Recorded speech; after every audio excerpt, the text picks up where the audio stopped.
Hello, adventurers, and welcome to Fairly Adventurous. If you watched our introduction video, then you saw that one of our main goals with this channel is to give new players and DMs a glimpse rather, at what an average game of D&D looks like. That said, we are making a few changes to the official rules that I wanted to explain before we upload our first session on September 6th. The first big rule change is how our party created their characters. Like most campaigns, we rolled for our stats using the roll 4, keep 3 method, but we do it a little bit differently. Rather than having each player roll their own array, we had each player roll once, and then all of those scores were used as the array. We had 6 players, each one of them rolled one of the scores, and then that was one of the arrays. We did that 3 times, so we created 3 arrays using this method, and then the party gets to vote on which array they would like to use. That ensures that all players start out the game at the same level, and it also serves as a nice little icebreaker or team building game for the party and the players at session 0. So we really like that method. I used to use point buy in the homebrew games, and just give players extra points to spend. But Andrew from Papa Pandawan introduced me to this method a few years ago, and I've just never gone back since. I've used it all the time ever since then. The array our party rolled and chose ended up being a 10, 12, 13, 14, 17, and 17. So they're pretty strong right off the bat. Additionally, we modified how each character can apply their racial stat bonuses. Very simply, 1 point from any hard-coded stat bonus can be applied somewhere else if a player wants to. Not required, but they can do that. But no stat can be given a +3 or higher. So, for example, a Dragonborn has a +2 to Strength and a +1 to Constitution normally. If a player chose Dragonborn, they could then take one of the STR bonuses, the strength bonuses, and apply it to any other stat, or they could take the Constitution bonus and apply it to any other stat except for strength, since that would be a +3. It's very simple, very clean. We love it. In terms of actual gameplay, we made 4 changes. The first is that health potions can be used as a bonus action. This is a very common house rule. I know a lot of people play with it. It just makes a lot of sense. It makes the game easier. We chose to implement it as well. The second is a variation of the flanking rule option that we call surrounding. So where the flanking rule says that figures that sandwich an enemy figure get advantage on all attacks against that figure, surrounding gives these figures bonuses to their attacks instead of just straight advantage. So if a target is flanked, you still have to have flanking to activate. But if a target is flanked by 2 figures hostile to it, all figures gain +1 to hit for every hostile figure to the target. That's standing on a square adjacent to the target when that attack is made. So you could have 3 people around them, and as long as at least 2 of those people are in a flank position, all of them would get +3. I always liked flanking, since it really incentivized team tactics in the game. But advantage always just seemed a little strong to me. Personally, it was just really, really tough to beat that. So we went with bonuses to the attacks instead. Additionally, the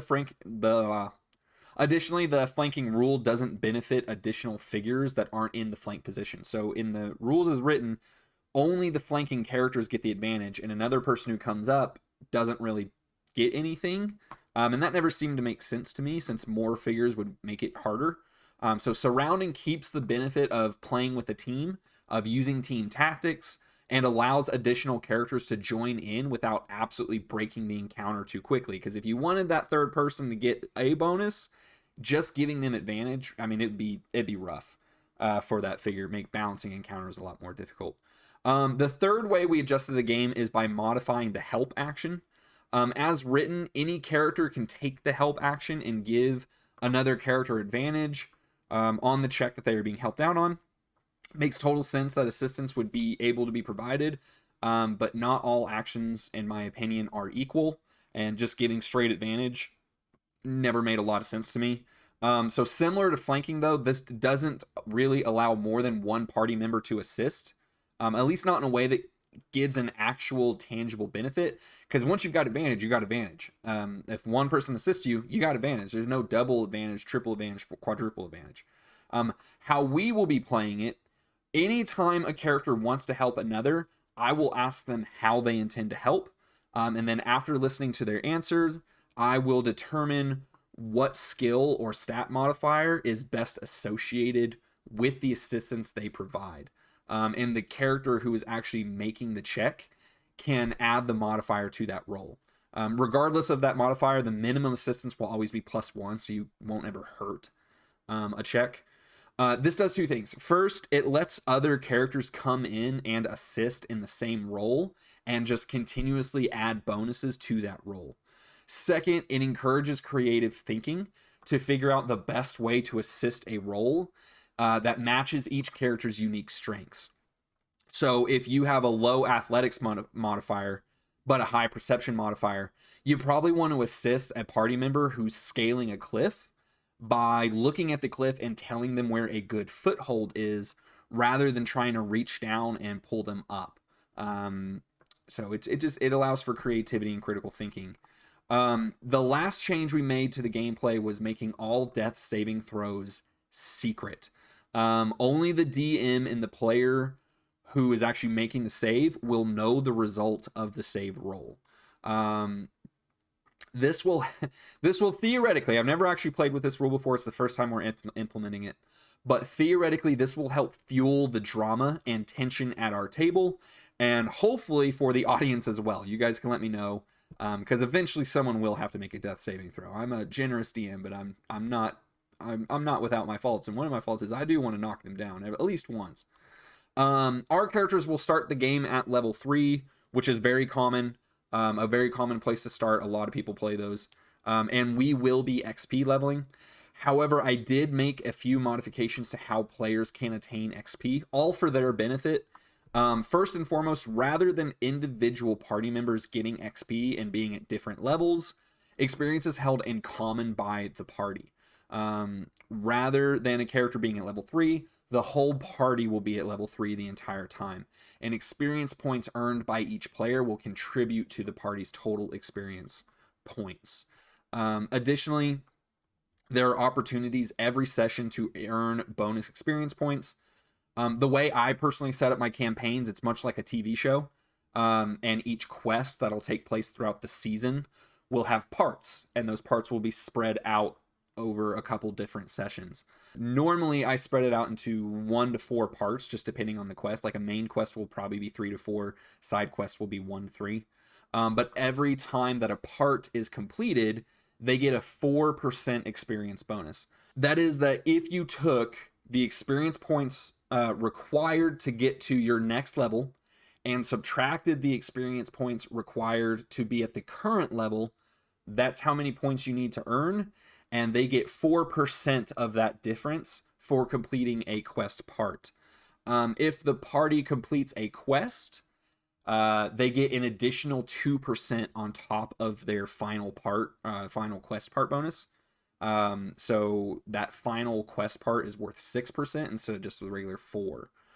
I also reward good roleplay using experience points by offering a 1% bonus every time a player does something that I find particularly entertaining, or by taking actions that maybe aren't optimized but are in keeping with their character. And of course that's just to me, I know DM inspiration is a thing and a lot of people give that out. As a player, I was always hesitant to use DM inspiration because you never knew when you were going to get it back. And so to me, DM inspiration is faulty because people just hoard it and you can only have one of it, yet they can have multiple really good moments of roleplay in a game, and I wanted to reward it differently. So we're going to give them a 1% bonus every time that they do something that is in keeping with their character or I find particularly lovely from a roleplay perspective.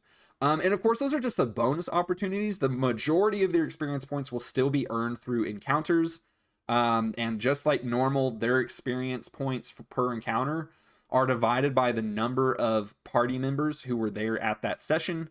And then we'll round, when we total it all up at the end of every session, which we will do, we will round that up to the nearest increment of 5. And I'll be honest, that's mainly just because I don't like dealing with weird random numbers every week. I prefer to deal in nice clean increments of 5. So we will always round up. We will never round down. And that's just another little way to give them a few extra points here and there. And the reason I like doing these bonus points is, one, because I grew up in an age of video games where experience point bonuses for, completing quests is just kind of written into my brain now. But this also just allows players to get to the next level a little bit faster, get a little bit more progress every time without absolutely breaking the game. I have used Milestone in the past. Milestone is a very valid option, but in my own personal experience, players like seeing progress at the end of every session, and they can go 4, 5, 6 sessions without hearing anything in a Milestone game or more. And to me, it was always, whenever I would play in Milestone games, I preferred being able to see the progress being made. And I know that some of my players whom I've played with for a couple years, Andrew and Chase specifically, have mentioned that they like experience point leveling.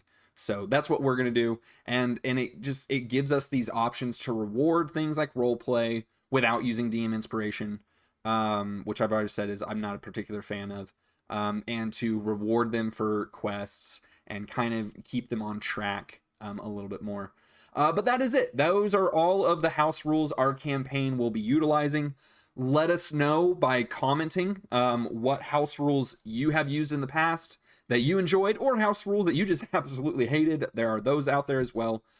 Please smash that like button while you are there and subscribe to the channel for more. And don't forget to join us on Friday, September 6th for our first session. It will be uploaded on Friday, September 6th. We can't wait to see you there. Thank you, and we'll see you soon.